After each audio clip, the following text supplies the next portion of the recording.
ਸਤਿ ਸ਼੍ਰੀ ਅਕਾਲ ਦੋਸਤੋ, ਮੈਂ ਹਾਂ ਤੁਹਾਡੀ ਆਪਣੀ ਮੈਂਟਰ ਵਾਈਜੀ ਕੋਚਿੰਗ ਤੋਂ। ਸਤਿ ਸ੍ਰੀ ਅਕਾਲ ਜੀ। ਜਦੋਂ ਵੀ ਟੀਚਿੰਗ ਇਮਤਿਹਾਨਾਂ ਦੀ ਤਿਆਰੀ ਦੀ ਗੱਲ ਆਉਂਦੀ ਹੈ ਤਾਂ ਭੂਗੋਲ ਵਰਗੇ ਵਿਸ਼ੇ ਅਕਸਰ ਇੱਕ ਪਹਾੜ ਵਾਂਗ ਲੱਗਦੇ ਹਨ। ਮਨ ਵਿੱਚ ਸਵਾਲ ਆਉਂਦਾ ਹੈ ਕਿ ਸ਼ੁਰੂਆਤ ਕਿੱਥੋਂ ਕਰੀਏ, ਕਿਹੜੇ ਸੰਕਲਪ ਸਭ ਤੋਂ ਜ਼ਿਆਦਾ ਜ਼ਰੂਰੀ ਹਨ। ਤਾਂ ਅੱਜ ਆਪਾਂ ਮਿਲ ਕੇ ਇਸੇ ਸਮੱਸਿਆ ਦਾ ਹੱਲ ਕਰਾਂਗੇ। ਆਪਾਂ 6ਵੀਂ ਜਮਾਤ ਦੀ NCERT ਭੂਗੋਲ ਦੀ ਇੱਕ ਅਜਿਹੀ ਮਜ਼ਬੂਤ ਨੀਂਹ ਰੱਖਾਂਗੇ ਜਿਸ ਉੱਤੇ ਤਿਆਰੀ ਦੀ ਇੱਕ ਵੱਡੀ ਇਮਾਰਤ ਖੜੀ ਕੀਤੀ ਜਾ ਸਕੇ। ਆਪਾਂ ਬ੍ਰਹਿਮੰਡ ਦੇ ਰਾਜ਼ਾਂ ਤੋਂ ਸ਼ੁਰੂ ਕਰਕੇ ਆਪਣੇ ਦੇਸ਼ ਭਾਰਤ ਦੀਆਂ ਗਲੀਆਂ ਤੱਕ ਦਾ ਸਫ਼ਰ ਤੈਅ ਕਰਾਂਗੇ ਅਤੇ ਹਰ ਉਸ ਨੁਕਤੇ ਨੂੰ ਸਮਝਾਂਗੇ ਜਿੱਥੋਂ ਸਵਾਲ ਬਣ ਸਕਦੇ ਹਨ। ਚਲੋ, ਸਭ ਤੋਂ ਪਹਿਲਾਂ ਇੱਕ ਬਹੁਤ ਹੀ ਦਿਲਚਸਪ ਸਵਾਲ ਨਾਲ ਸ਼ੁਰੂਆਤ ਕਰਦੇ ਹਾਂ। ਜਦੋਂ ਰਾਤ ਨੂੰ ਖੁੱਲ੍ਹੇ ਆਸਮਾਨ ਵੱਲ ਦੇਖਦੇ ਹਾਂ ਤਾਂ ਹਜ਼ਾਰਾਂ ਹੀ ਚਮਕਦੀਆਂ ਹੋਈਆਂ ਚੀਜ਼ਾਂ ਨਜ਼ਰ ਆਉਂਦੀਆਂ ਨੇ। ਪਰ ਕੀ ਕਦੇ ਸੋਚਿਆ ਹੈ ਕਿ ਇਹਨਾਂ ਵਿੱਚੋਂ ਕੁਝ ਦੀ ਆਪਣੀ ਰੋਸ਼ਨੀ ਹੈ ਤੇ ਕੁਝ ਸਿਰਫ ਦੂਜਿਆਂ ਦੀ ਰੋਸ਼ਨੀ ਨਾਲ ਚਮਕ ਰਹੇ ਹਨ? ਇਹਨਾਂ ਵਿੱਚੋਂ ਕਿਹੜਾ ਤਾਰਾ ਹੈ ਅਤੇ ਕਿਹੜਾ ਗ੍ਰਹਿ? ਇਹਨਾਂ ਦੋਵਾਂ ਵਿਚਲਾ ਬੁਨਿਆਦੀ ਫਰਕ ਸਮਝਣਾ ਹੀ ਬ੍ਰਹਿਮੰਡ ਨੂੰ ਸਮਝਣ ਵੱਲ ਸਾਡਾ ਪਹਿਲਾ ਕਦਮ ਹੈ। ਆਓ ਇਸੇ ਗੁੱਥੀ ਨੂੰ ਸੁਲਝਾਉਂਦੇ ਹੋਏ ਆਪਣਾ ਸਫ਼ਰ ਸ਼ੁਰੂ ਕਰੀਏ। ਇਹ ਹੈ ਸਾਡੀ ਅੱਜ ਦੀ ਯਾਤਰਾ ਦਾ ਪੂਰਾ ਨਕਸ਼ਾ। ਸਭ ਤੋਂ ਪਹਿਲਾਂ ਆਪਾਂ ਬ੍ਰਹਿਮੰਡ ਵਿੱਚ ਆਪਣੀ ਥਾਂ ਨੂੰ ਸਮਝਾਂਗੇ, ਫਿਰ ਆਪਣੀ ਧਰਤੀ ਦੇ ਗਲੋਬ ਅਤੇ ਨਕਸ਼ੇ ਨੂੰ ਪੜ੍ਹਨਾ ਸਿੱਖਾਂਗੇ।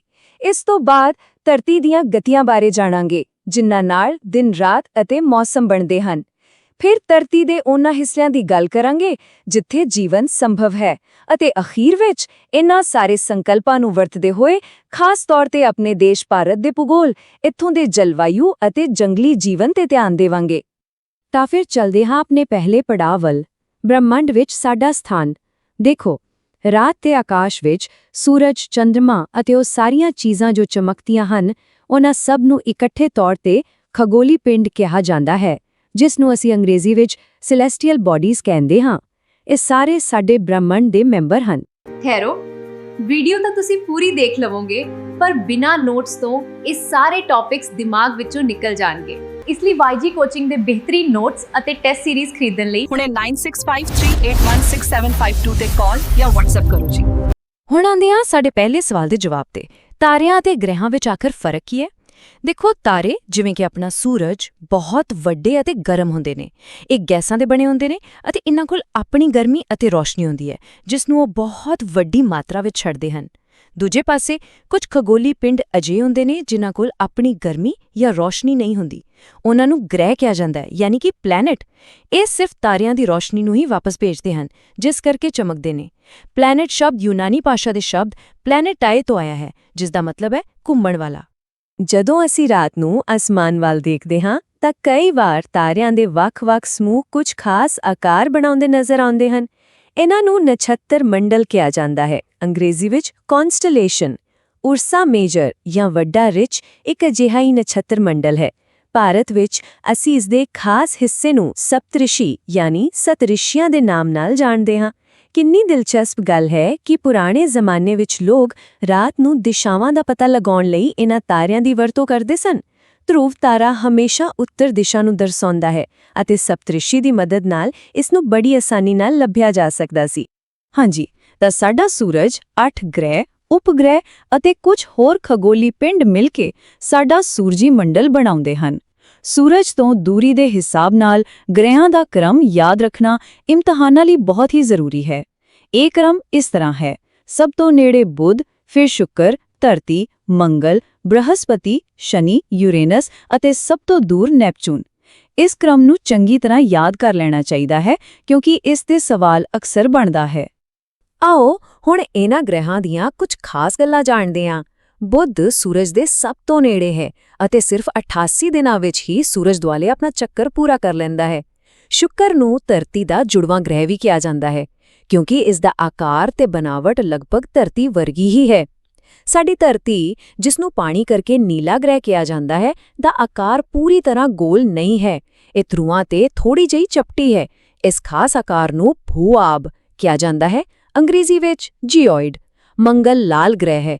ਬ੍ਰਹਸਪਤੀ ਸਭ ਤੋਂ ਵੱਡਾ ਅਤੇ ਸ਼ਨੀ ਆਪਣੇ ਖੂਬਸੂਰਤ ਛੱਲਿਆਂ ਲਈ ਜਾਣਿਆ ਜਾਂਦਾ ਹੈ। ਸੂਰਜੀ ਮੰਡਲ ਵਿੱਚ ਸਿਰਫ ਗ੍ਰਹਿ ਹੀ ਨਹੀਂ ਹਨ, ਹੋਰ ਵੀ ਬਹੁਤ ਕੁਝ ਹੈ। ਚੰਦਰਮਾ ਧਰਤੀ ਦਾ ਇਕਲੌਤਾ ਕੁਦਰਤੀ ਉਪਗ੍ਰਹਿ ਹੈ।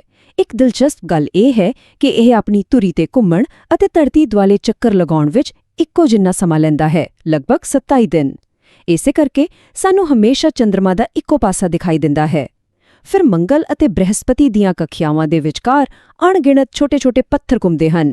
ਇਹਨਾਂ ਨੂੰ ਸ਼ੂਦਰ ਗ੍ਰਹਿ ਕਿਹਾ ਜਾਂਦਾ ਹੈ, ਅੰਗਰੇਜ਼ੀ ਵਿੱਚ ਐਸਟਰੋਇਡਸ, ਅਤੇ ਜਿਸ ਨੂੰ ਅਸੀਂ ਅਕਸਰ ਟੁੱਟਦਾ ਤਾਰਾ ਕਹਿੰਦੇ ਹਾਂ, ਉਹ ਅਸਲ ਵਿੱਚ ਉਲਕਾ ਪਿੰਡ ਹੁੰਦੇ ਹਨ, ਯਾਨੀ ਮੀਟੀਓਰੋਇਡਸ, ਜੋ ਧਰਤੀ ਦੇ ਵਾਯੂਮੰਡਲ ਵਿੱਚ ਆਉਣ ਤੇ ਹਵਾ ਦੀ ਰਗੜ ਨਾਲ ਸੜ ਜਾਂਦੇ ਹਨ।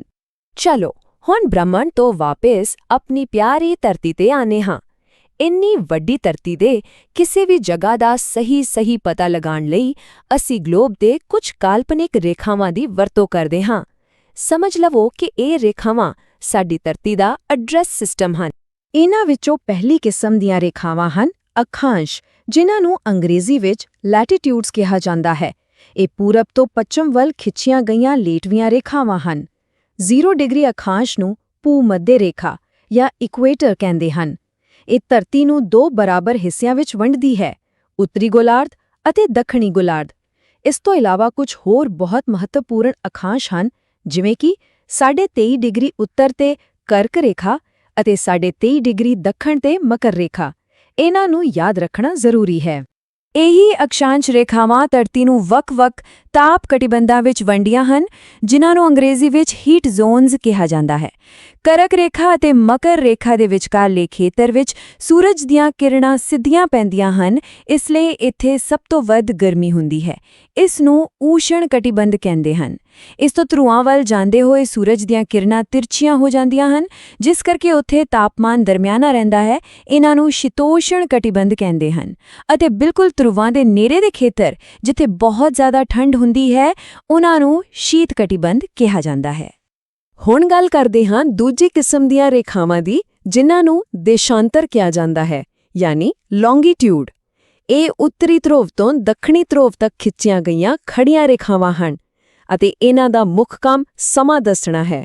0 ਡਿਗਰੀ ਦੇਸ਼ਾਂਤਰ, ਜੋ ਇੰਗਲੈਂਡ ਦੇ ਗ੍ਰੀਨਵਿਚ ਤੋਂ ਲੰਘਦੀ ਹੈ, ਨੂੰ ਪ੍ਰਮੁੱਖ ਯਾਮਯੋਤਰ ਜਾਂ ਪ੍ਰਾਈਮ ਮੈਰੀਡੀਅਨ ਕਿਹਾ ਜਾਂਦਾ ਹੈ। ਇੱਥੋਂ ਹੀ ਸਾਰੀ ਦੁਨੀਆ ਦਾ ਸਮਾਂ ਤੈਅ ਹੁੰਦਾ ਹੈ। ਭਾਰਤ ਦਾ ਮਿਆਰੀ ਸਮਾਂ 82.5 ਡਿਗਰੀ ਪੂਰਬੀ ਦੇਸ਼ਾਂਤਰ ਤੋਂ ਲਿਆ ਜਾਂਦਾ ਹੈ, ਇਸ ਲਈ ਸਾਡਾ ਸਮਾਂ ਗ੍ਰੀਨਵਿਚ ਦੇ ਸਮੇਂ ਤੋਂ 5.5 ਘੰਟੇ ਅੱਗੇ ਹੈ। ਠੀਕ ਹੈ, ਧਰਤੀ ਤੇ ਕਿਸੇ ਜਗ੍ਹਾ ਦਾ ਪਤਾ ਤਾਂ ਲੱਗ ਗਿਆ, ਪਰ ਇਹ ਯਾਦ ਰੱਖਣਾ ਚਾਹੀਦਾ ਹੈ ਕਿ ਧਰਤੀ ਆਪ ਇੱਕ ਥਾਂ ਤੇ ਟਿਕੀ ਨਹੀਂ ਹੋਈ। ਇਹ ਲਗਾਤਾਰ ਘੁੰਮ ਰਹੀ ਹੈ। ਧਰਤੀ ਦੀਆਂ 2 ਮੁੱਖ ਗਤੀਆਂ ਹਨ, ਜਿਨ੍ਹਾਂ ਕਰਕੇ ਸਾਡੇ ਦਿਨ, ਰਾਤ ਅਤੇ ਰੁੱਤਾਂ ਬਣਦੀਆਂ ਹਨ। ਆਓ ਇਹਨਾਂ ਨੂੰ ਸਮਝੀਏ। ਪਹਿਲੀ ਗਤੀ ਹੈ ਘੁੰਮਣ, ਜਿਸ ਨੂੰ ਅੰਗਰੇਜ਼ੀ ਵਿੱਚ ਰੋਟੇਸ਼ਨ ਕਹਿੰਦੇ ਹਾਂ। ਇਸ ਵਿੱਚ ਧਰਤੀ ਆਪਣੇ ਹੀ ਧੁਰੇ ਤੇ ਘੁੰਮਦੀ ਹੈ, ਬਿਲਕੁਲ ਇੱਕ ਲਾਟੂ ਵਾਂਗ। ਇਸੇ ਘੁੰਮਣ ਕਰਕੇ ਹੀ ਦਿਨ ਅਤੇ ਰਾਤ ਬਣਦੇ ਹਨ। ਦੂਜੀ ਗਤੀ ਹੈ ਪਰਿਕਰਮਣ, ਯਾਨੀ ਰੈਵੋਲੂਸ਼ਨ। ਇਸ ਵਿੱਚ ਧਰਤੀ ਇੱਕ ਨਿਸ਼ਚਿਤ ਰਸਤੇ ਤੇ ਸੂਰਜ ਦੇ ਦੁਆਲੇ ਚੱਕਰ ਕੱਟਦੀ ਹੈ। ਇਸ ਨੂੰ ਪੂਰਾ ਕਰਨ ਵਿੱਚ 365 ਦਿਨ ਅਤੇ 6 ਘੰਟੇ ਲੱਗਦੇ ਹਨ ਅਤੇ ਇਸੇ ਗਤੀ ਕਾਰਨ ਧਰਤੀ ਤੇ ਮੌਸਮ ਬਦਲਦੇ ਹਨ। ਅਸੀਂ ਆਪਣੀ ਸਹੂਲਤ ਲਈ ਇੱਕ ਸਾਲ 365 ਦਿਨਾਂ ਦਾ ਗਿਣਦੇ ਹਾਂ ਅਤੇ ਬਚੇ ਹੋਏ 6-6 ਘੰਟੇ 4 ਸਾਲਾਂ ਵਿੱਚ ਮਿਲ ਕੇ ਇੱਕ ਪੂਰਾ ਦਿਨ ਬਣ ਜਾਂਦੇ ਹਨ, ਜਿਸ ਨੂੰ ਹਰ ਚੌਥੇ ਸਾਲ ਫਰਵਰੀ ਵਿੱਚ ਜੋੜ ਕੇ ਲੀਪ ਸਾਲ ਬਣਾ ਦਿੱਤਾ ਜਾਂਦਾ ਹੈ। ਇਸ ਪਰਿਕਰਮਣ ਕਰਕੇ ਸਾਲ ਵਿੱਚ 4 ਦਿਨ ਬਹੁਤ ਖਾਸ ਹੁੰਦੇ ਹਨ। 21 ਜੂਨ ਨੂੰ ਉੱਤਰੀ ਗੋਲਾਰਧ ਵਿੱਚ ਸਭ ਤੋਂ ਲੰਬਾ ਦਿਨ ਅਤੇ ਸਭ ਤੋਂ ਛੋਟੀ ਰਾਤ ਹੁੰਦੀ ਹੈ। ਇਸ ਨੂੰ ਗਰਮੀਆਂ ਦੀ ਸੰਕ੍ਰਾਂਤੀ ਜਾਂ ਸਮਰ ਸੋਲਸਟਿਸ ਕਹਿੰਦੇ ਹਨ। ਇਸ ਦੇ ਉਲਟ 22 ਦਸੰਬਰ ਨੂੰ ਉੱਤਰੀ ਗੋਲਾਰਧ ਵਿੱਚ ਸਭ ਤੋਂ ਛੋਟਾ ਦਿਨ ਅਤੇ ਸਭ ਤੋਂ ਲੰਬੀ ਰਾਤ ਹੁੰਦੀ ਹੈ, ਜਿਸ ਨੂੰ ਸਰਦੀਆਂ ਦੀ ਸੰਕ੍ਰਾਂਤੀ ਜਾਂ ਵਿੰਟਰ ਸੋਲਸਟਿਸ ਕਿਹਾ ਜਾਂਦਾ ਹੈ। ਅਤੇ 21 ਮਾਰਚ ਤੇ 23 ਸਤੰਬਰ ਨੂੰ ਸੂਰਜ ਦੀਆਂ ਕਿਰਨਾਂ ਸਿੱਧੀਆਂ ਭੂ-ਮੱਧ ਰੇਖਾ ਤੇ ਪੈਂਦੀਆਂ ਹਨ, ਜਿਸ ਕਰਕੇ ਪੂਰੀ ਧਰਤੀ ਤੇ ਦਿਨ ਅਤੇ ਰਾਤ ਬਰਾਬਰ ਹੁੰਦੇ ਹਨ। ਇਸ ਸਥਿਤੀ ਨੂੰ ਇਕੁਇਨੌਕਸ ਕਿਹਾ ਜਾਂਦਾ ਹੈ। ਅਸੀਂ ਧਰਤੀ ਦੀ ਸਥਿਤੀ ਅਤੇ ਗਤੀ ਨੂੰ ਚੰਗੀ ਤਰ੍ਹਾਂ ਸਮਝ ਲਿਆ ਹੈ। ਹੁਣ ਆਓ ਧਰਤੀ ਦੇ ਉਹਨਾਂ ਮੁੱਖ ਭਾਗਾਂ ਨੂੰ ਜਾਣੀਏ ਜੋ ਮਿਲ ਕੇ ਇਸ ਗ੍ਰਹਿ ਤੇ ਜੀਵਨ ਨੂੰ ਸੰਭਵ ਬਣਾਉਂਦੇ ਹਨ। ਪਰ ਉਸ ਤੋਂ ਪਹਿਲਾਂ ਆਓ ਨਕਸ਼ਿਆਂ ਨੂੰ ਪੜ੍ਹਨ ਦੀ ਭਾਸ਼ਾ ਸਿੱਖ ਲਈਏ। ਭੌਤਿਕ ਨਕਸ਼ਿਆਂ ਤੇ ਰੰਗਾਂ ਦਾ ਇੱਕ ਖਾਸ ਮਤਲਬ ਹੁੰਦਾ ਹੈ। ਨੀਲਾ ਰੰਗ ਹਮੇਸ਼ਾ ਪਾਣੀ, ਜਿਵੇਂ ਸਮੁੰਦਰ ਜਾਂ ਨਦੀਆਂ, ਨੂੰ ਦਰਸਾਉਂਦਾ ਹੈ। ਭੂਰਾ ਰੰਗ ਪਹਾੜਾਂ ਲਈ, ਪੀਲਾ ਰੰਗ ਪਠਾਰਾਂ ਲਈ ਅਤੇ ਹਰਾ ਰੰਗ ਮੈਦਾਨੀ ਇਲਾਕਿਆਂ ਲਈ ਵਰਤਿਆ ਜਾਂਦਾ ਹੈ।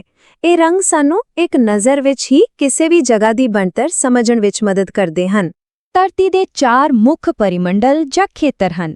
ਧਰਤੀ ਦੇ ਠੋਸ ਭਾਗ ਨੂੰ ਸਥਲ ਮੰਡਲ ਕਹਿੰਦੇ ਹਨ, ਅੰਗਰੇਜ਼ੀ ਵਿੱਚ ਲਿਥੋਸਫੇਅਰ।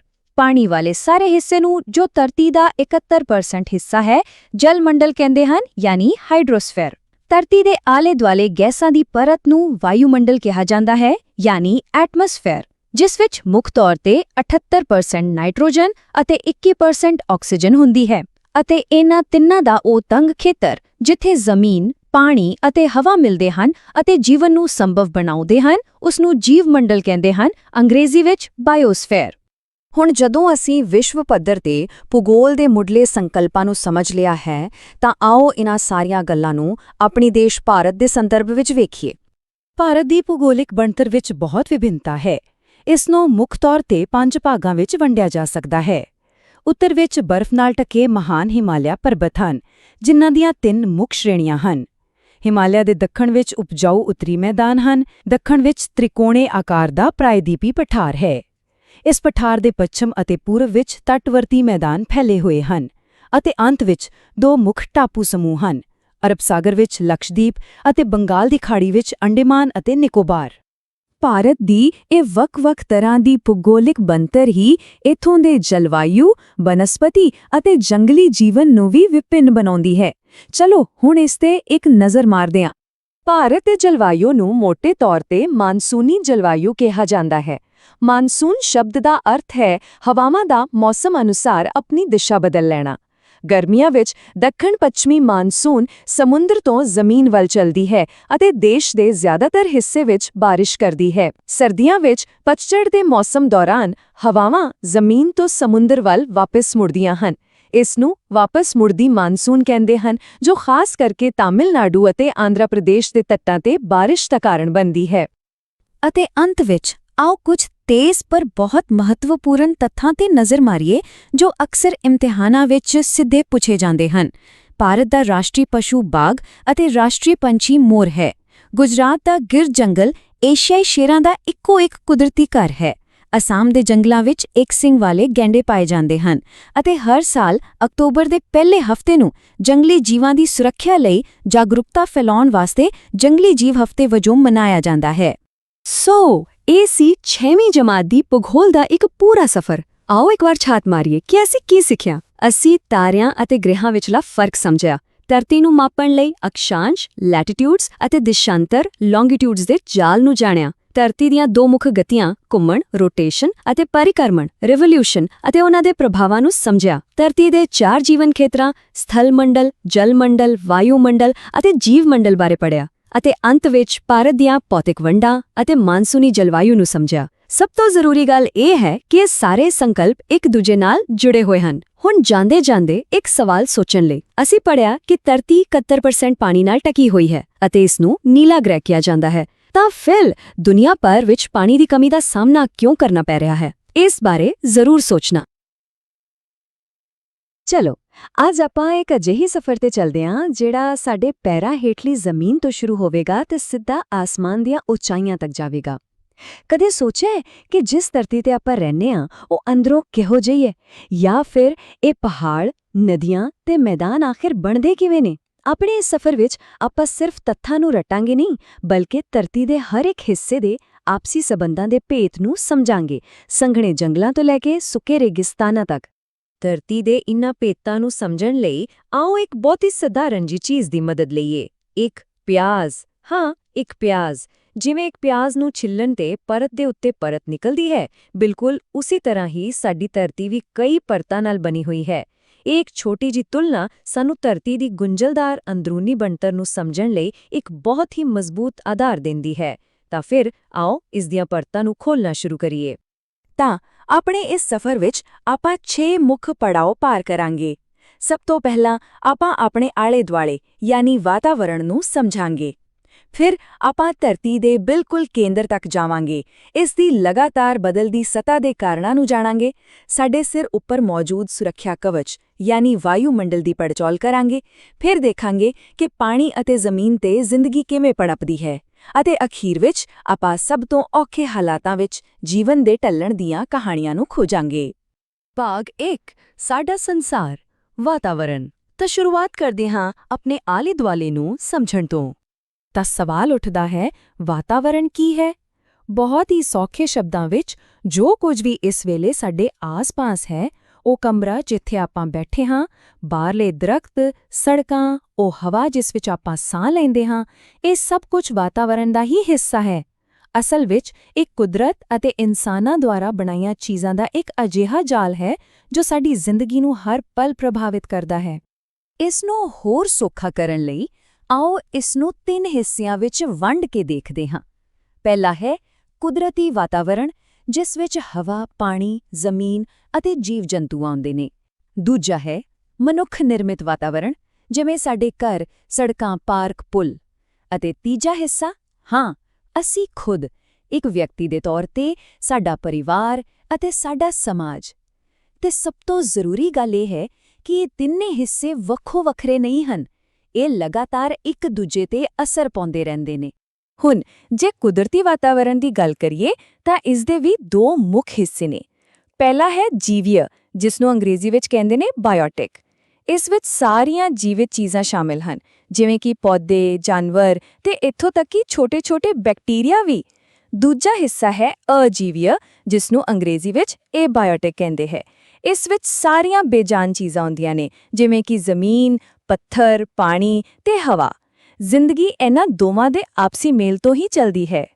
ਜਦੋਂ ਇਹ ਜੀਵੀय ਯਾਨੀ ਬਾਇਓਟਿਕ ਅਤੇ ਅਜੀਵੀय ਯਾਨੀ ਐਬਾਇਓਟਿਕ ਤੱਤਵ ਇੱਕ ਦੂਜੇ ਨਾਲ ਮਿਲਦੇ ਨੇ ਤਾਂ ਧਰਤੀ ਦੇ 4 ਮੁੱਖ ਖੇਤਰ ਬਣਦੇ ਹਨ। ਪਹਿਲਾ ਹੈ ਸਥਲ ਮੰਡਲ ਯਾਨੀ ਲਿਥੋਸਫੀਅਰ, ਇਹ ਧਰਤੀ ਦੀ ਠੋਸ ਉੱਪਰਲੀ ਪਰਤ ਹੈ। ਦੂਜਾ ਹੈ ਜਲ ਮੰਡਲ ਯਾਨੀ ਹਾਈਡਰੋਸਫੀਅਰ, ਜਿਸ ਵਿੱਚ ਦੁਨੀਆ ਦਾ ਸਾਰਾ ਪਾਣੀ ਆ ਜਾਂਦਾ ਹੈ। ਤੀਸਰਾ ਹੈ ਵਾਯੂਮੰਡਲ ਯਾਨੀ ਐਟਮੋਸਫੀਅਰ, ਸਾਡੇ ਆਲੇ-ਦੁਆਲੇ ਹਵਾ ਦਾ ਕੰਬਲ। ਅਤੇ ਸਭ ਤੋਂ ਜ਼ਰੂਰੀ ਹੈ ਜੈਵ ਮੰਡਲ ਯਾਨੀ ਬਾਇਓਸਫੀਅਰ, ਇੱਕ ਅਜਿਹਾ ਤੰਗ ਜਿਹਾ ਦਾਇਰਾ ਹੈ ਜਿੱਥੇ ਜ਼ਮੀਨ, ਪਾਣੀ ਅਤੇ ਹਵਾ ਤਿੰਨੋਂ ਮਿਲ ਕੇ ਜੀਵਨ ਨੂੰ ਸੰਭਵ ਬਣਾਉਂਦੇ ਹਨ। ਇਸ ਨਾਜ਼ੁਕ ਸੰਤੁਲਨ ਦੀ ਅਹਿਮੀਅਤ ਨੂੰ ਯਾਦ ਰੱਖਣ ਲਈ ਹਰ ਸਾਲ 5 ਜੂਨ ਨੂੰ ਵਿਸ਼ਵ ਵਾਤਾਵਰਣ ਦਿਵਸ ਮਨਾਇਆ ਜਾਂਦਾ ਹੈ। ਭਾਗ 2, ਧਰਤੀ ਦੇ ਕੇਂਦਰ ਤੱਕ। ਠੀਕ ਹੈ, ਤਾਂ ਧਰਤੀ ਦੀ ਸਤ੍ਹਾ ਤਾਂ ਆਪਾਂ ਸਮਝ ਲਈ, ਪਰ ਅਸਲ ਕਹਾਣੀ ਤਾਂ ਇਸ ਦੇ ਹੇਠਾਂ ਛੁਪੀ ਹੋਈ ਹੈ। ਚਲੋ ਹੁਣ ਧਰਤੀ ਦੀਆਂ ਪਰਤਾਂ ਨੂੰ ਛਿਲ ਕੇ ਇਸ ਦੇ ਦਿਲ ਤੱਕ ਦਾ ਸਫ਼ਰ ਕਰੀਏ। ਯਾਦ ਹੈ ਆਪਾਂ ਪਿਆਜ਼ ਦੀ ਗੱਲ ਕੀਤੀ ਸੀ? ਬਿਲਕੁਲ ਉਸੇ ਤਰ੍ਹਾਂ ਧਰਤੀ ਦੀਆਂ ਵੀ ਮੁੱਖ ਤੌਰ ਤੇ 3 ਪਰਤਾਂ ਹਨ।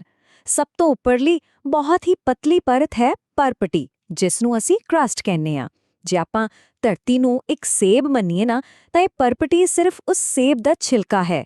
ਇਸ ਦੇ ਹੇਠਾਂ ਲਗਭਗ 2900 ਕਿਲੋਮੀਟਰ ਡੂੰਘੀ ਪਰਤ ਹੈ ਮੈਂਟਲ ਯਾਨੀ ਮੈਂਟਲ, ਅਤੇ ਬਿਲਕੁਲ ਕੇਂਦਰ ਵਿੱਚ ਹੈ ਧਰਤੀ ਦਾ ਦਿਲ, ਕਰੋੜ ਯਾਨੀ ਕੋਰ। ਹੁਣ ਥੋੜਾ ਹੋਰ ਡੂੰਘਾਈ ਵਿੱਚ ਚੱਲਦੇ ਹਾਂ ਤੇ ਗੱਲ ਕਰਦੇ ਹਾਂ ਪ੍ਰੋਪਰਟੀ ਯਾਨੀ ਕਰਸਟ ਦੀ। ਕੀ ਇਹ ਗੱਲ ਦਿਲਚਸਪ ਨਹੀਂ ਕਿ ਜਿਸ ਜ਼ਮੀਨ ਤੇ ਆਪਾਂ ਖੜੇ ਹਾਂ, ਉਹ ਸਮੁੰਦਰ ਦੇ ਤਲ ਤੋਂ ਵੱਖਰੀ ਹੈ? ਜਿਹੜੀ ਪਰਤ ਮਹਾਦੀਪਾਂ ਦੇ ਹੇਠਾਂ ਹੈ, ਉਸ ਨੂੰ ਸਿਆਲ ਯਾਨੀ ਸਿਆਲ ਕਹਿੰਦੇ ਹਨ। ਕਿਉਂ? ਕਿਉਂਕਿ ਇਹ ਬਣੀ ਹੈ ਸਿਲਿਕਾ ਯਾਨੀ ਸਿਲਿਕਾ ਅਤੇ ਐਲੂਮੀਨਾ ਯਾਨੀ ਐਲੂਮੀਨਾ ਤੋਂ, ਜਦਕਿ ਜਿਹੜੀ ਪਰਤ ਮਹਾਸਾਗਰਾਂ ਦੇ ਹੇਠਾਂ ਹੈ, ਉਸ ਨੂੰ ਸੀਮੇ ਯਾਨੀ ਸਿਮਾ ਕਹਿੰਦੇ ਨੇ, ਕਿਉਂਕਿ ਇਹ ਸਿਲਿਕਾ ਯਾਨੀ ਸਿਲਿਕਾ ਅਤੇ ਮੈਗਨੀਸ਼ੀਅਮ ਯਾਨੀ ਮੈਗਨੀਜ਼ੀਅਮ ਤੋਂ ਬਣੀ ਹੈ।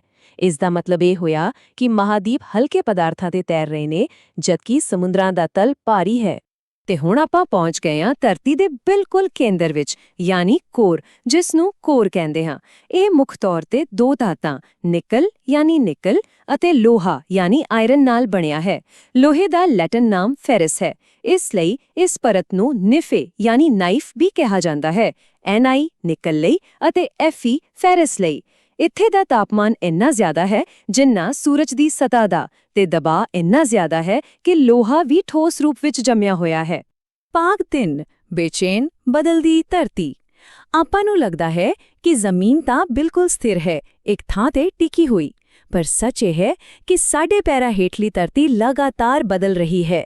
ਆਓ ਹੁਣ ਉਹਨਾਂ ਤਾਕਤਾਂ ਨੂੰ ਸਮਝੀਏ ਜੋ ਸਾਡੇ ਗ੍ਰਹਿ ਦੀ ਸਤ੍ਹਾ ਨੂੰ ਅੰਦਰੋਂ ਅਤੇ ਬਾਹਰੋਂ ਬਦਲਦੀਆਂ ਰਹਿੰਦੀਆਂ ਨੇ। ਇਹ ਸਾਰੀਆਂ ਪਰਤਾਂ ਚੱਟਾਨਾਂ ਨਾਲ ਹੀ ਬਣੀਆਂ ਹਨ ਤੇ ਮੁੱਖ ਤੌਰ ਤੇ 3 ਤਰ੍ਹਾਂ ਦੀਆਂ ਚੱਟਾਨਾਂ ਹੁੰਦੀਆਂ ਨੇ। ਪਹਿਲੀ ਹੈ ਆਗਨੇਯ ਚੱਟਾਨ ਯਾਨੀ ਇਗਨੇਸ ਰੌਕ। ਇਹ ਧਰਤੀ ਦੇ ਅੰਦਰੋਂ ਨਿਕਲੇ ਪਿਘਲੇ ਹੋਏ ਮੈਗਮਾ ਦੇ ਠੰਡਾ ਹੋਣ ਨਾਲ ਬਣਦੀ ਹੈ। ਇਸ ਨੂੰ ਪ੍ਰਾਥਮਿਕ ਯਾਨੀ ਪ੍ਰਾਇਮਰੀ ਚੱਟਾਨ ਵੀ ਕਹਿੰਦੇ ਨੇ, ਕਿਉਂਕਿ ਬਾਕੀ ਸਾਰੀਆਂ ਚੱਟਾਨਾਂ ਇਸੇ ਤੋਂ ਹੀ ਬਣਦੀਆਂ ਨੇ। ਦੂਜੀ ਹੈ ਅਵਸਾਦੀ ਚੱਟਾਨ ਯਾਨੀ ਸੈਡੀਮੈਂਟਰੀ ਰੌਕ। ਇਹ ਚੱਟਾਨਾਂ ਦੇ ਛੋਟੇ-ਛੋਟੇ ਟੁਕੜਿਆਂ ਦੇ ਇੱਕ ਥਾਂ ਤੇ ਜਮ੍ਹਾਂ ਹੋ ਕੇ ਦਬਾਅ ਨਾਲ ਸਖਤ ਹੋਣ ਤੇ ਬਣਦੀ ਹੈ। ਇਹ ਬਹੁਤ ਖਾਸ ਹੈ ਕਿਉਂਕਿ ਪੌਦਿਆਂ ਅਤੇ ਜਾਨਵਰਾਂ ਦੇ ਅਵਸ਼ੇਸ਼ ਯਾਨੀ ਫੋਸਿਲਸ ਸਾਨੂੰ ਇਨ੍ਹਾਂ ਹੀ ਚੱਟਾਨਾਂ ਵਿੱਚ ਮਿਲਦੇ ਹਨ, ਜਿਸ ਨਾਲ ਇਹ ਧਰਤੀ ਦੇ ਇਤਿਹਾਸ ਦੀ ਇੱਕ ਕਿਤਾਬ ਬਣ ਜਾਂਦੀ ਹੈ।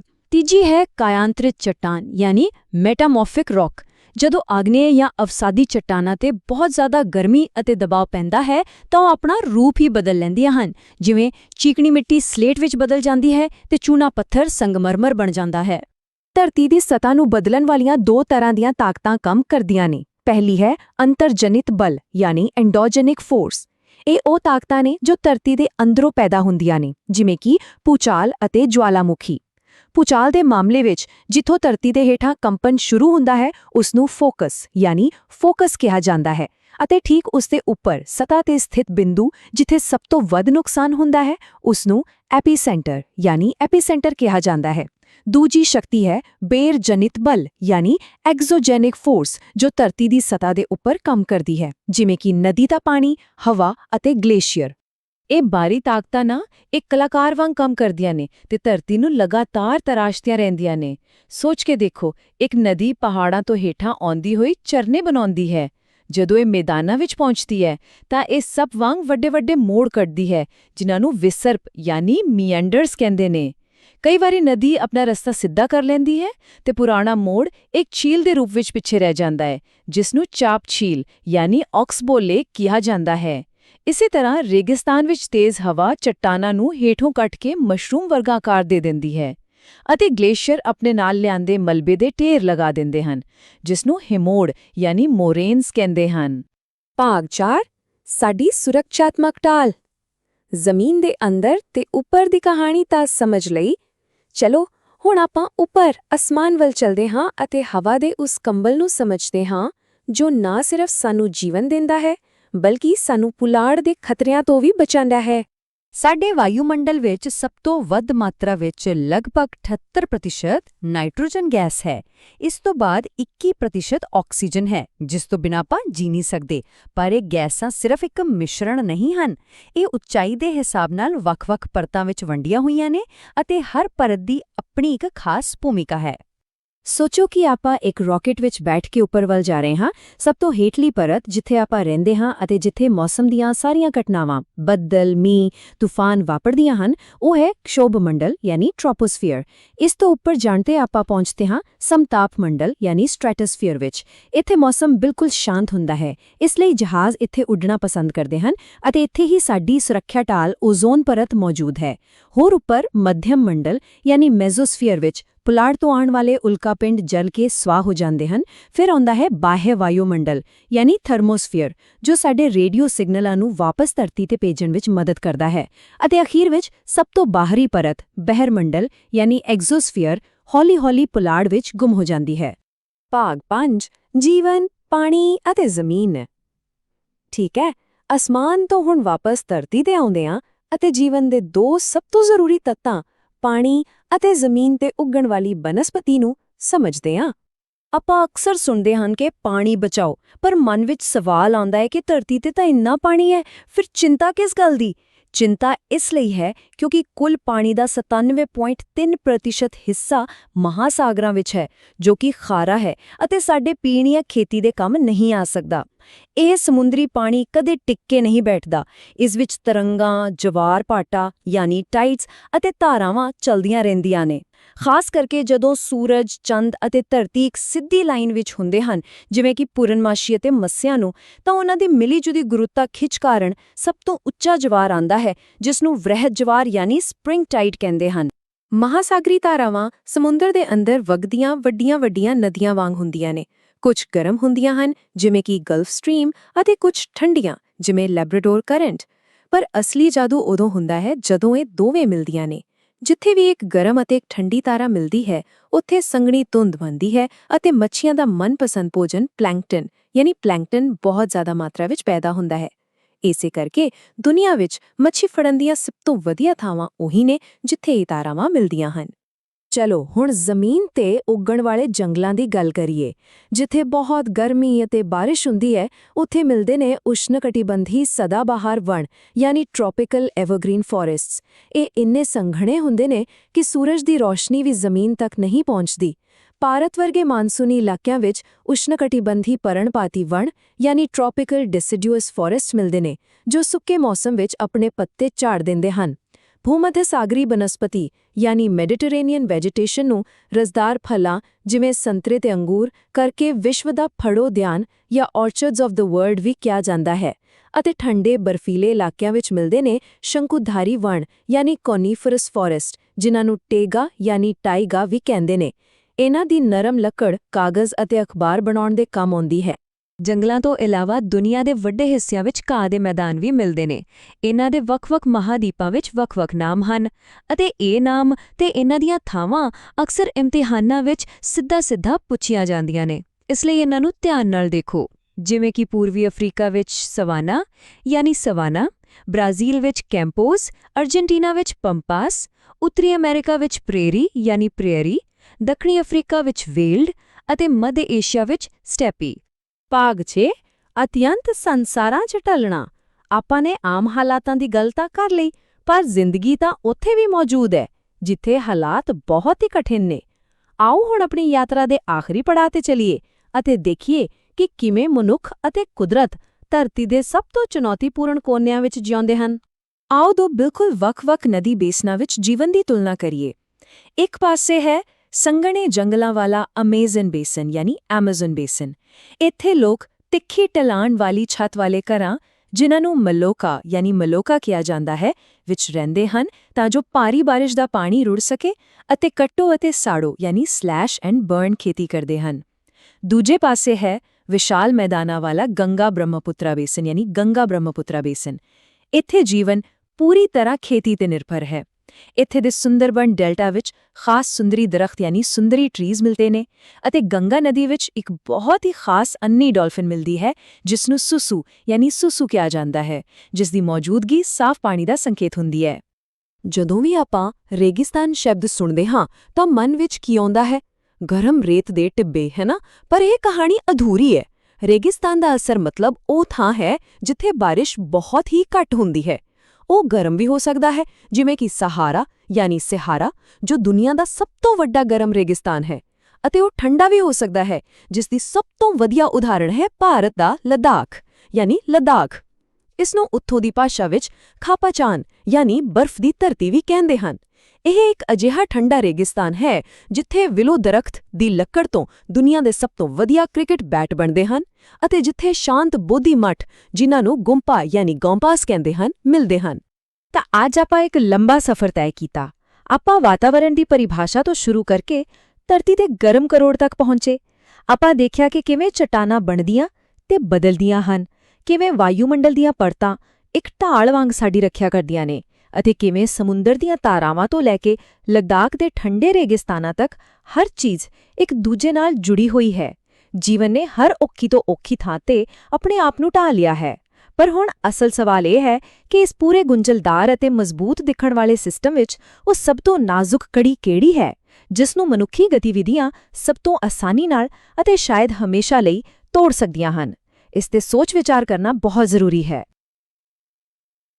ਸਤਿ ਸ੍ਰੀ ਅਕਾਲ। ਅੱਜ ਅਸੀਂ NCERT ਦੀ 8ਵੀਂ ਜਮਾਤ ਦੀ ਭੂਗੋਲ ਦੀ ਕਿਤਾਬ ਸੰਸਾਧਨ ਅਤੇ ਵਿਕਾਸ ਨੂੰ ਮਿਲ ਕੇ ਸਮਝਾਂਗੇ। ਦੇਖੋ, ਸਾਡਾ ਮਕਸਦ ਸਿਰਫ ਪੜ੍ਹਨਾ ਨਹੀਂ, ਬਲਕਿ ਹਰ ਇੱਕ ਗੱਲ ਨੂੰ ਇੰਨੇ ਸੌਖੇ ਤਰੀਕੇ ਨਾਲ ਸਮਝਣਾ ਹੈ ਕਿ ਇਹ ਇਮਤਿਹਾਨ ਵਿੱਚ ਸਾਡੇ ਕੰਮ ਆਵੇ। ਚਲੋ ਫਿਰ ਸ਼ੁਰੂ ਕਰਦੇ ਹਾਂ।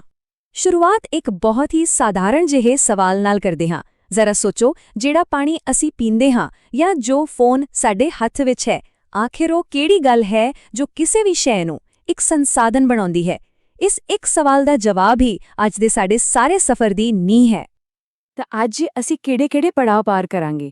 ਪਹਿਲਾਂ ਅਸੀਂ ਸਮਝਾਂਗੇ ਕਿ ਸੰਸਾਧਨ ਕੀ ਹੈ, ਫਿਰ ਧਰਤੀ ਦੇ ਤੋਹਫਿਆਂ, ਜ਼ਮੀਨ ਹੇਠਲੇ ਖਜ਼ਾਨਿਆਂ, ਖੇਤੀਬਾੜੀ ਤੇ ਉਦਯੋਗਾਂ ਦੀ ਗੱਲ ਕਰਾਂਗੇ, ਔਰ ਅਖੀਰ ਵਿੱਚ ਸਭ ਤੋਂ ਜ਼ਰੂਰੀ ਸੰਸਾਧਨ ਯਾਨੀ ਸਾਡੇ ਆਪਣੇ ਬਾਰੇ ਗੱਲ ਕਰਾਂਗੇ। ਠੀਕ ਹੈ, ਤਾਂ ਆਓ ਸ਼ੁਰੂ ਕਰੀਏ। ਸਾਡਾ ਪਹਿਲਾ ਭਾਗ ਹੈ ਸੰਸਾਧਨ ਕੀ ਹੈ। ਚਲੋ, ਸਾਡੀ ਦੁਨੀਆ ਦੇ ਇਹਨਾਂ ਬੁਨਿਆਦੀ ਪੱਥਰਾਂ ਦੀ ਪਰਿਭਾਸ਼ਾ ਨੂੰ ਸਮਝੀਏ। ਅੱਛਾ, ਤਾਂ ਸਭ ਤੋਂ ਪਹਿਲਾਂ ਸਮਝਦੇ ਹਾਂ ਕਿ ਸੰਸਾਧਨ, ਜਿਸ ਨੂੰ ਇੰਗਲਿਸ਼ ਵਿੱਚ ਕਹਿੰਦੇ ਨੇ ਰਿਸੋਰਸ, ਆਖਰ ਹੁੰਦਾ ਕੀ ਹੈ। ਦੇਖੋ, ਬਹੁਤ ਹੀ ਸੌਖੇ ਸ਼ਬਦਾਂ ਵਿੱਚ ਕੋਈ ਵੀ ਚੀਜ਼ ਜੋ ਸਾਡੀ ਕਿਸੇ ਲੋੜ ਨੂੰ ਪੂਰਾ ਕਰ ਦੇਵੇ, ਉਹ ਇੱਕ ਸੰਸਾਧਨ ਹੈ। ਪਰ ਇੱਥੇ ਦੋ ਹੋਰ ਗੱਲਾਂ ਬਹੁਤ ਜ਼ਰੂਰੀ ਨੇ। ਇੱਕ ਹੈ ਪੇਟੈਂਟ, ਯਾਨੀ ਕਿਸੇ ਵਿਚਾਰ ਜਾਂ ਖੋਜ ਉੱਤੇ ਤੁਹਾਡਾ ਕਾਨੂੰਨੀ ਹੱਕ, ਅਤੇ ਦੂਜਾ ਹੈ ਪ੍ਰੌਦਯੋਗਿਕੀ, ਯਾਨੀ ਟੈਕਨੋਲੋਜੀ। ਤੇ ਇੱਕ ਗੱਲ ਹਮੇਸ਼ਾ ਯਾਦ ਰੱਖਣੀ ਹੈ ਕਿ ਟੈਕਨੋਲੋਜੀ ਸਿਰਫ ਕੋਈ ਮਸ਼ੀਨ ਨਹੀਂ, ਇਹ ਆਪਣੇ ਆਪ ਵਿੱਚ ਇੱਕ ਬਹੁਤ ਤਾਕਤਵਰ ਮਨੁੱਖ ਨਿਰਮਿਤ ਸੰਸਾਧਨ ਹੈ। ਇਹੀ ਤਾਂ ਹੈ ਜੋ ਕਿਸੇ ਵੀ ਸਾਧਾਰਨ ਚੀਜ਼ ਨੂੰ ਕੀਮਤੀ ਬਣਾ ਦਿੰਦੀ ਹੈ। ਚਲੋ ਹੁਣ ਕੁਦਰਤੀ ਸੰਸਾਧਨਾਂ ਦੀ ਵੰਡ ਨੂੰ ਸਮਝਦੇ ਹਾਂ, ਤੇ ਇਹ ਹਿੱਸਾ ਇਮਤਿਹਾਨ ਦੇ ਨਜ਼ਰੀਏ ਤੋਂ ਬਹੁਤ ਜ਼ਰੂਰੀ ਹੈ। ਪਹਿਲਾ ਆਧਾਰ ਹੈ ਵਿਕਾਸ ਦਾ ਪੱਧਰ। ਇਸ ਵਿੱਚ ਇੱਕ ਹੁੰਦੇ ਨੇ ਵਾਸਤਵਿਕ, ਯਾਨੀ ਐਕਚੁਅਲ ਰਿਸੋਰਸਿਸ, ਜਿਨ੍ਹਾਂ ਨੂੰ ਅਸੀਂ ਅੱਜ ਵਰਤ ਰਹੇ ਹਾਂ, ਜਿਵੇਂ ਜਰਮਨੀ ਦਾ ਰੂਰ ਕੋਇਲਾ। ਦੂਜੇ ਹੁੰਦੇ ਨੇ ਸੰਭਾਵਿਤ, ਯਾਨੀ ਪੋਟੈਂਸ਼ੀਅਲ ਰਿਸੋਰਸਿਸ, ਜੋ ਮੌਜੂਦ ਤਾਂ ਨੇ ਪਰ ਅਸੀਂ ਭਵਿੱਖ ਵਿੱਚ ਵਰਤਾਂਗੇ, ਜਿਵੇਂ ਲੱਦਾਖ ਦਾ ਯੂਰੇਨੀਅਮ। ਦੂਜਾ ਆਧਾਰ ਹੈ ਉਤਪੱਤੀ, ਮਤਲਬ ਉਹ ਬਣੇ ਕਿਵੇਂ ਨੇ। ਇੱਕ ਹੁੰਦੇ ਨੇ ਜੈਵ, ਬਾਇਓਟਿਕ, ਯਾਨੀ ਜੀਵਿਤ, ਅਤੇ ਦੂਜੇ ਅਜੈਵ, ਏਬਾਇਓਟਿਕ, ਯਾਨੀ ਨਿਰਜੀਵ। ਤੀਜਾ ਆਧਾਰ ਹੈ ਵੰਡ ਦਾ, ਕਿ ਉਹ ਮਿਲਦੇ ਕਿੱਥੇ-ਕਿੱਥੇ ਨੇ। ਕੁਝ ਤਾਂ ਹੁੰਦੇ ਨੇ ਸਰਵਵਿਆਪਕ, ਯੂਬੀਕੁਇਟਸ, ਜਿਵੇਂ ਹਵਾ, ਜੋ ਹਰ ਥਾਂ ਹੈ, ਤੇ ਕੁਝ ਹੁੰਦੇ ਨੇ ਸਥਾਨਕ, ਲੋਕਲਾਈਜ਼ਡ, ਜੋ ਖਾਸ ਥਾਵਾਂ ਤੇ ਹੀ ਮਿਲਦੇ ਨੇ, ਜਿਵੇਂ ਤਾਂਬਾ। ਅਤੇ ਆਖਰੀ ਤੇ ਸਭ ਤੋਂ ਮਸ਼ਹੂਰ ਵੰਡ ਹੈ ਨਵਿਆਣਯੋਗਤਾ ਦੇ ਆਧਾਰ ਤੇ। ਨਵਿਆਣਯੋਗ ਰਿਨਿਊਏਬਲ, ਜੋ ਦੁਬਾਰਾ ਬਣ ਜਾਂਦੇ ਨੇ, ਅਤੇ ਗੈਰ ਨਵਿਆਣਯੋਗ ਨਾਨ ਰਿਨਿਊਏਬਲ, ਜਿਨ੍ਹਾਂ ਦੇ ਭੰਡਾਰ ਸੀਮਿਤ ਹਨ। ਕੁਦਰਤੀ ਸੰਸਾਧਨਾਂ ਤੋਂ ਇਲਾਵਾ ਦੋ ਹੋਰ ਵੱਡੀਆਂ ਕਿਸਮਾਂ ਨੇ। ਇੱਕ ਤਾਂ ਹੈ ਮਨੁੱਖ ਨਿਰਮਿਤ ਸੰਸਾਧਨ, ਜਿਵੇਂ ਸੜਕਾਂ, ਪੁਲ, ਮਸ਼ੀਨਾਂ, ਜੋ ਵੀ ਕੁਝ ਮਨੁੱਖ ਨੇ ਬਣਾਇਆ ਹੈ। ਅਤੇ ਫਿਰ ਆਂਦਾ ਹੈ ਸਭ ਤੋਂ ਖਾਸ, ਮਨੁੱਖੀ ਸੰਸਾਧਨ। ਹਾਂ, ਲੋਕ ਖੁਦ ਇੱਕ ਬਹੁਤ ਵੱਡਾ ਸੰਸਾਧਨ ਹਨ, ਅਤੇ ਚੰਗੀ ਸਿੱਖਿਆ ਤੇ ਸਿਹਤ ਉਹਨਾਂ ਨੂੰ ਹੋਰ ਵੀ ਕੀਮਤੀ ਬਣਾਉਂਦੀਆਂ ਹਨ। ਜਦੋਂ ਅਸੀਂ ਇਹ ਸਾਰੇ ਸੰਸਾਧਨ ਵਰਤਦੇ ਹਾਂ, ਤਾਂ ਇੱਕ ਵਿਚਾਰ ਬਹੁਤ ਹੀ ਜ਼ਰੂਰੀ ਹੋ ਜਾਂਦਾ ਹੈ, ਸਤਤ ਪੋਸ਼ਣੀ ਵਿਕਾਸ, ਜਿਸ ਨੂੰ ਇੰਗਲਿਸ਼ ਵਿੱਚ ਸਸਟੇਨੇਬਲ ਡਿਵੈਲਪਮੈਂਟ ਕਹਿੰਦੇ ਹਾਂ। ਇਸ ਦਾ ਮਤਲਬ ਬਹੁਤ ਸੌਖਾ ਹੈ ਕਿ ਅਸੀਂ ਆਪਣੀਆਂ ਅੱਜ ਦੀਆਂ ਲੋੜਾਂ ਤਾਂ ਪੂਰੀਆਂ ਕਰੀਏ, ਪਰ ਇਸ ਤਰ੍ਹਾਂ ਕਿ ਆਉਣ ਵਾਲੀਆਂ ਪੀੜ੍ਹੀਆਂ ਲਈ ਵੀ ਸਭ ਕੁਝ ਬਚਿਆ ਰਹੇ। ਇਹ ਵਿਕਾਸ ਅਤੇ ਜ਼ਿੰਮੇਵਾਰੀ ਦਾ ਇੱਕ ਸੋਹਣਾ ਸੰਤੁਲਨ ਹੈ। ਚਲੋ ਹੁਣ ਅਸੀਂ ਆਪਣੇ ਦੂਜੇ ਭਾਗ ਵੱਲ ਵਧਦੇ ਹਾਂ, ਸਾਡੀ ਧਰਤੀ ਦੇ ਤੋਹਫੇ। ਇਸ ਵਿੱਚ ਅਸੀਂ ਤਿੰਨ ਬੁਨਿਆਦੀ ਚੀਜ਼ਾਂ ਤੇ ਗੱਲ ਕਰਾਂਗੇ: ਜ਼ਮੀਨ, ਮਿੱਟੀ ਅਤੇ ਪਾਣੀ। ਜ਼ਮੀਨ ਦੀ ਗੱਲ ਕਰੀਏ ਤਾਂ ਇੱਕ ਅੰਕੜਾ ਸਾਨੂੰ ਹੈਰਾਨ ਕਰ ਦਿੰਦਾ ਹੈ। ਦੁਨੀਆ ਦੀ 90% ਆਬਾਦੀ ਧਰਤੀ ਦੇ ਸਿਰਫ 30% ਹਿੱਸੇ ਤੇ ਰਹਿੰਦੀ ਹੈ। ਇਸ ਦਾ ਮਤਲਬ ਕੀ ਹੋਇਆ? ਇਹੀ ਕਿ ਬਾਕੀ ਦੀ 70% ਜ਼ਮੀਨ ਜਾਂ ਤਾਂ ਖਾਲੀ ਹੈ ਜਾਂ ਉੱਥੇ ਰਹਿਣਾ ਬਹੁਤ ਔਖਾ ਹੈ। ਇਹ ਗੱਲ ਸਾਨੂੰ ਦੱਸਦੀ ਹੈ ਕਿ ਰਹਿਣਯੋਗ ਜ਼ਮੀਨ ਅਸਲ ਵਿੱਚ ਕਿੰਨੀ ਕੀਮਤੀ ਹੈ। ਮਿੱਟੀ ਦੀ ਸਿਰਫ ਇੱਕ ਪਤਲੀ ਜੀ ਪਰਤ ਬਣਨ ਨੂੰ ਸੈਂਕੜੇ ਸਾਲ ਲੱਗ ਜਾਂਦੇ ਨੇ, ਇਸ ਲਈ ਇਸ ਨੂੰ ਬਚਾਉਣਾ ਬਹੁਤ ਜ਼ਰੂਰੀ ਹੈ। ਚਲੋ ਇਸ ਦੇ 4 ਮੁੱਖ ਤਰੀਕੇ ਸਮਝਦੇ ਹਾਂ। ਪਹਿਲਾ ਹੈ ਮਲਚਿੰਗ, ਯਾਨੀ ਮਲਚਿੰਗ, ਜਿਸ ਵਿੱਚ ਜ਼ਮੀਨ ਨੂੰ ਜੈਵਿਕ ਪਦਾਰਥਾਂ ਨਾਲ ਢੱਕਿਆ ਜਾਂਦਾ ਹੈ ਤਾਂ ਕਿ ਨਮੀ ਬਣੀ ਰਹੇ। ਦੂਜਾ ਹੈ ਵੇਦਿਕਾ ਫਾਰਮ, ਟੈਰੇਸ ਫਾਰਮਿੰਗ, ਜੋ ਪਹਾੜੀ ਢਲਾਣਾਂ ਤੇ ਪੌੜੀਆਂ ਬਣਾ ਕੇ ਮਿੱਟੀ ਦੇ ਕਟਾਅ ਨੂੰ ਰੋਕਦਾ ਹੈ। ਤੀਜਾ ਹੈ ਸਮੋਚ ਰੇਖੀ ਜੁਤਾਈ, ਕੰਟੋਰ ਪਲਾਉਇੰਗ, ਜੋ ਢਲਾਣ ਦੇ ਸਮਾਨਾਂਤਰ ਵਾਹੀ ਕਰਕੇ ਪਾਣੀ ਨੂੰ ਰੋਕਦੀ ਹੈ। ਅਤੇ ਚੌਥਾ ਰੱਖਿਅਕ ਮੇਖਲਾਵਾਂ, ਸ਼ੈਲਟਰ ਬੈਲਟਸ, ਜਿਸ ਵਿੱਚ ਦਰਖਤਾਂ ਦੀਆਂ ਕਤਾਰਾਂ ਲਗਾ ਕੇ ਹਵਾ ਦੀ ਗਤੀ ਨੂੰ ਘੱਟ ਕੀਤਾ ਜਾਂਦਾ ਹੈ। ਇਹ ਚਾਰੇ ਤਰੀਕੇ ਇਮਤਿਹਾਨ ਵਿੱਚ ਅਕਸਰ ਪੁੱਛੇ ਜਾਂਦੇ ਨੇ। ਹੁਣ ਗੱਲ ਕਰੀਏ ਪਾਣੀ ਦੀ। ਵੈਸੇ ਤਾਂ ਧਰਤੀ ਦਾ ਲਗਭਗ 3/4 ਹਿੱਸਾ ਪਾਣੀ ਨਾਲ ਢੱਕਿਆ ਹੈ, ਪਰ ਫਿਰ ਵੀ ਪਾਣੀ ਦੀ ਕਿੱਲਤ ਕਿਉਂ ਹੈ? ਕਿਉਂਕਿ ਕੁੱਲ ਪਾਣੀ ਦਾ 97.3% ਤਾਂ ਸਮੁੰਦਰਾਂ ਦਾ ਖਾਰਾ ਪਾਣੀ ਹੈ। ਸਾਡੇ ਕੰਮ ਦਾ ਤਾਂ ਸਿਰਫ 2.7% ਤਾਜ਼ਾ ਪਾਣੀ ਹੈ। ਤੇ ਇਸ ਤੋਂ ਵੀ ਹੈਰਾਨੀ ਵਾਲੀ ਗੱਲ ਇਹ ਹੈ ਕਿ ਇਸ 2.7% ਵਿੱਚੋਂ ਵੀ ਸਿਰਫ 1% ਪਾਣੀ ਹੀ ਸਾਡੇ ਲਈ ਆਸਾਨੀ ਨਾਲ ਉਪਲਬਧ ਹੈ। ਬਾਕੀ ਦਾ ਪਾਣੀ ਤਾਂ ਬਰਫ਼ ਦੀਆਂ ਚਾਦਰਾਂ ਤੇ ਗਲੇਸ਼ੀਅਰਾਂ ਵਿੱਚ ਜੰਮਿਆ ਪਿਆ ਹੈ। ਆਓ ਹੁਣ ਆਪਣੇ ਤੀਜੀ ਭਾਗ ਵੱਲ ਚੱਲੀਏ, ਧਰਤੀ ਦੇ ਹੇਠਾਂ ਛੁਪੇ ਖਜ਼ਾਨੇ। ਇਸ ਵਿੱਚ ਅਸੀਂ ਖਣਿਜ ਅਤੇ ਸ਼ਕਤੀ ਸੰਸਾਧਨਾਂ ਬਾਰੇ ਗੱਲ ਕਰਾਂਗੇ ਅਤੇ ਦੇਖਾਂਗੇ ਕਿ ਇਹਨਾਂ ਨੂੰ ਧਰਤੀ ਵਿੱਚੋਂ ਕੱਢਿਆ ਤੇ ਵਰਤਿਆ ਕਿਵੇਂ ਜਾਂਦਾ ਹੈ। ਧਰਤੀ 'ਚੋਂ ਖਣਿਜ ਕੱਢਣ ਨੂੰ ਖਨਨ ਯਾਨੀ ਮਾਈਨਿੰਗ ਕਹਿੰਦੇ ਹਾਂ। ਇਸ ਦੇ ਤਰੀਕੇ ਇਸ ਗੱਲ ਤੇ ਨਿਰਭਰ ਕਰਦੇ ਨੇ ਕਿ ਖਣਿਜ ਕਿੰਨਾ ਡੂੰਘਾ ਹੈ। ਜੇ ਉਹ ਸਤ੍ਹਾ ਦੇ ਨੇੜੇ ਹੈ ਤਾਂ ਉਸ ਨੂੰ ਆਖਨਨ, ਕੁਆਰੀਇੰਗ ਜਾਂ ਵਿਵਰਿਤ ਖਨਨ ਓਪਨ ਕਾਸਟ ਮਾਈਨਿੰਗ ਨਾਲ ਕੱਢਿਆ ਜਾਂਦਾ ਹੈ। ਪਰ ਜੇ ਖਣਿਜ ਬਹੁਤ ਡੂੰਘਾ ਹੋਵੇ ਤਾਂ ਸੁਰੰਗਾਂ ਬਣਾਉਣੀਆਂ ਪੈਂਦੀਆਂ ਨੇ, ਜਿਸ ਨੂੰ ਕੂਪਕੀ ਖਨਨ ਸ਼ੈਫਟ ਮਾਈਨਿੰਗ ਕਿਹਾ ਜਾਂਦਾ ਹੈ। ਤੇਲ ਅਤੇ ਗੈਸ ਲਈ ਇੱਕ ਵੱਖਰਾ ਤਰੀਕਾ ਹੈ, ਜਿਸ ਨੂੰ ਕਹਿੰਦੇ ਨੇ ਪ੍ਰਵੇਦਨ ਯਾਨੀ ਡ੍ਰਿਲਿੰਗ। ਕੁਝ ਸੰਸਾਧਨ ਇੰਨੇ ਕੀਮਤੀ ਨੇ ਕਿ ਉਹਨਾਂ ਨੂੰ ਖਾਸ ਨਾਂ ਦਿੱਤੇ ਗਏ ਹਨ, ਜਿਵੇਂ ਕੋਲੇ ਨੂੰ ਅੰਤਰਿਤ ਧੁੱਪ ਜਾਂ ਬਰਿਡ ਸਨਸ਼ਾਈਨ ਕਹਿੰਦੇ ਨੇ। ਜ਼ਰਾ ਸੋਚੋ, ਇਹ ਲੱਖਾਂ ਸਾਲ ਪੁਰਾਣੀ ਸੂਰਜ ਦੀ ਊਰਜਾ ਹੈ ਜੋ ਦਰਖਤਾਂ ਵਿੱਚ ਕੈਦ ਹੋ ਗਈ ਸੀ। ਇਸੇ ਤਰ੍ਹਾਂ ਪੈਟਰੋਲੀਅਮ ਨੂੰ ਉਸ ਦੀ ਬੇਸ਼ਕੀਮਤੀ ਹੋਣ ਕਰਕੇ ਕਾਲਾ ਸੋਨਾ ਯਾਨੀ ਬਲੈਕ 골ਡ ਕਿਹਾ ਜਾਂਦਾ ਹੈ। ਚਲੋ ਹੁਣ ਭਾਰਤ ਦੇ ਖਣਿਜ ਨਕਸ਼ੇ ਤੇ ਕੁਝ ਜ਼ਰੂਰੀ ਥਾਵਾਂ ਦੇਖੀਏ ਜੋ ਇਮਤਿਹਾਨ ਲਈ ਬਹੁਤ ਮਹੱਤਵਪੂਰਨ ਨੇ। ਪਹਿਲੀ ਗੱਲ, ਭਾਰਤ ਅਬਰਕ ਯਾਨੀ ਮਾਈਕਾ ਦਾ ਸਭ ਤੋਂ ਵੱਡਾ ਉਤਪਾਦਕ ਅਤੇ ਨਿਰਯਾਤਕ ਹੈ। ਸੋਨੇ ਲਈ ਕਰਨਾਟਕ ਦੀ ਕੋਲਾਰ ਖਾਨ ਬਹੁਤ ਮਸ਼ਹੂਰ ਹੈ। ਪਰਮਾਣੂ ਊਰਜਾ ਲਈ ਯੂਰੇਨੀਅਮ ਸਾਨੂੰ ਝਾਰਖੰਡ ਤੇ ਰਾਜਸਥਾਨ ਤੋਂ ਮਿਲਦਾ ਹੈ ਅਤੇ ਥੋਰੀਅਮ ਕੇਰਲ ਦੀ ਮੋਨਾਜ਼ਾਈਟ ਰੇਤ ਵਿੱਚ ਪਾਇਆ ਜਾਂਦਾ ਹੈ।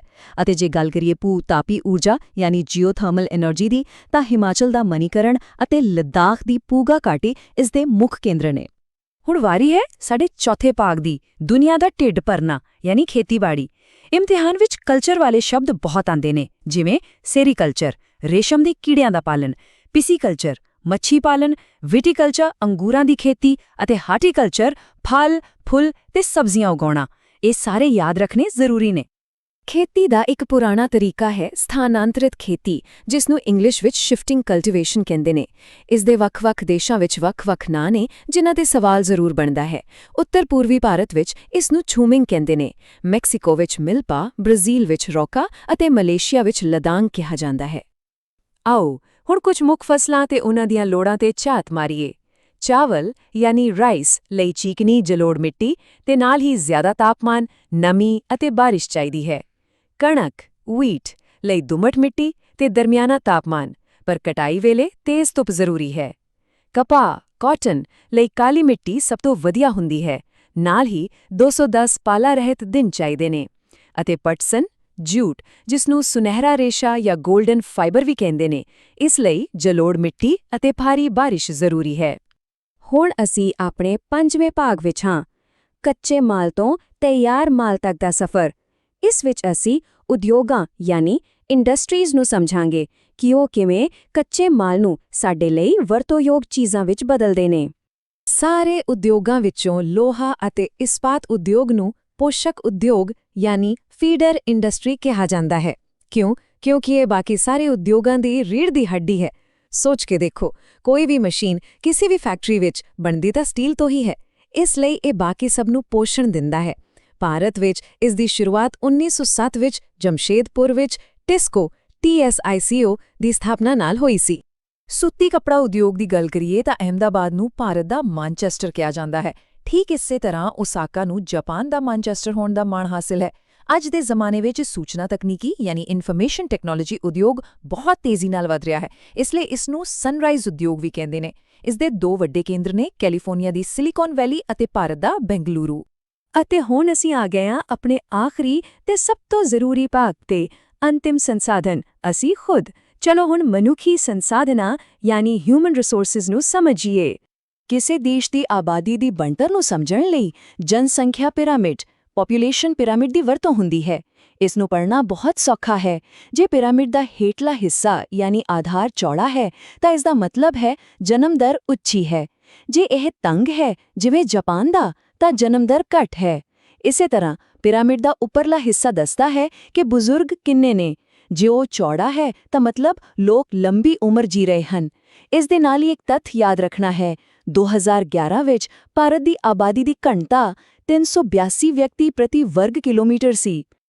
ਤਾਂ ਇਹ ਸੀ ਸਾਡਾ 8ਵੀਂ ਜਮਾਤ ਦੀ ਭੂਗੋਲ ਦਾ ਇੱਕ ਤੇਜ਼ ਸਫ਼ਰ। ਅਸੀਂ ਦੇਖਿਆ ਕਿ ਕਿਵੇਂ ਸਾਰੇ ਸੰਸਾਧਨ, ਭਾਵੇਂ ਉਹ ਕੁਦਰਤੀ ਹੋਣ ਜਾਂ ਮਨੁੱਖੀ, ਇੱਕ ਦੂਜੇ ਨਾਲ ਜੁੜੇ ਹੋਏ ਹਨ। ਜਿਵੇਂ-ਜਿਵੇਂ ਸਾਡੀ ਮਨੁੱਖੀ ਆਬਾਦੀ ਵੱਧਦੀ ਹੈ, ਕੁਦਰਤੀ ਸੰਸਾਧਨਾਂ ਤੇ ਦਬਾਅ ਵੀ ਵੱਧਦਾ ਜਾਂਦਾ ਹੈ। ਇਸ ਲਈ ਅੰਤ ਵਿੱਚ ਇੱਕ ਸਵਾਲ ਸਾਡੇ ਸਾਰਿਆਂ ਲਈ ਹੈ, ਅਸੀਂ ਵੱਧਦੇ ਮਨੁੱਖੀ ਸੰਸਾਧਨਾਂ ਅਤੇ ਕੁਦਰਤੀ ਸੰਸਾਧਨਾਂ ਤੇ ਪੈਣ ਵਾਲੇ ਭਾਰੀ ਦਬਾਅ ਵਿਚਕਾਰ ਸੰਤੁਲਨ ਕਿਵੇਂ ਬਣਾ ਸਕਦੇ ਹਾਂ ਤਾਂ ਕਿ ਟਿਕਾਊ ਵਿਕਾਸ ਵੀ ਹੋ ਸਕੇ। ਇਹੀ ਸਾਡੇ ਸਮੇਂ ਦੀ ਸਭ ਤੋਂ ਵੱਡੀ ਚੁਣੌਤੀ ਹੈ।